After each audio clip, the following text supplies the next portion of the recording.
Mannie just gave a great life-changing talk. His principles and framework really moved the needle for our students, but what brought it to life was his authenticity, his vulnerability. Mannie just showcased today that vulnerability is strength, and that failure should be used as fuel for your fire. Hello, I'm Mannie Canto. I'm a husband, father of 2 amazing children, and I've been an engineer for over a decade. And now I speak to students on overcoming and leveraging their failures into success. In order to change the world is in the failure that you're afraid to attempt. Mannie Canto stands before you as an engineer who literally designs and builds missiles, and I failed out of school. But the lesson that I learned brought me from failure to actually being that engineer who can design missiles. So I'm passionate about speaking because I was that student that failed out of school.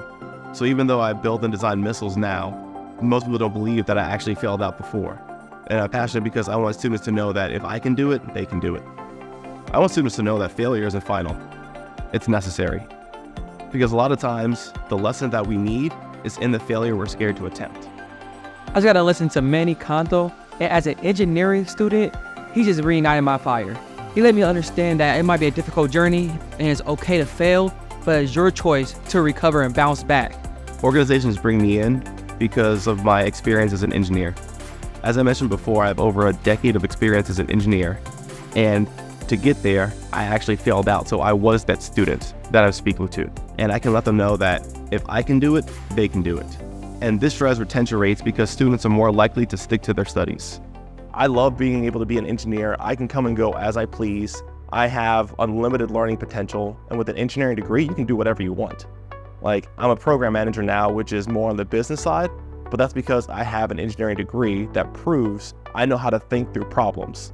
I can solve complex problems, and you can get any certification that you want with an engineering degree and probably go off and do that.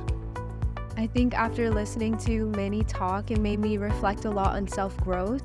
I think he dedicates a lot of himself to his own wisdom. Mannie came to talk to us, our class today, and his speech was very inspirational because I think everyone in this college runs into some struggle at some point.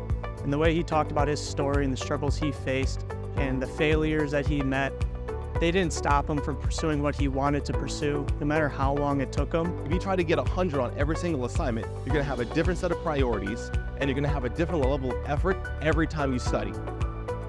And even if you fail at that, you're still gonna wind up much further and much more successful than if you're just trying to do the bare minimum or just get by or just pass. I just finished listening to Mannie, and he did phenomenal. He seemed very relaxed, very comfortable. I really enjoyed his message. I was able to relate to the fact where he said, "Have you ever disappointed someone?" Yes, I have. And then the way that he picked up his GPA to become a honor college student was actually pretty good. Failure is not final. It's necessary. Because you can look at my life and the things that I've done and gone through and realize that it's not. Because true success is actually standing on top of your failures, not lying underneath them. My name is Mannie Canto, and I look forward to working with you. Because true success is standing on top of your failures, not lying underneath them.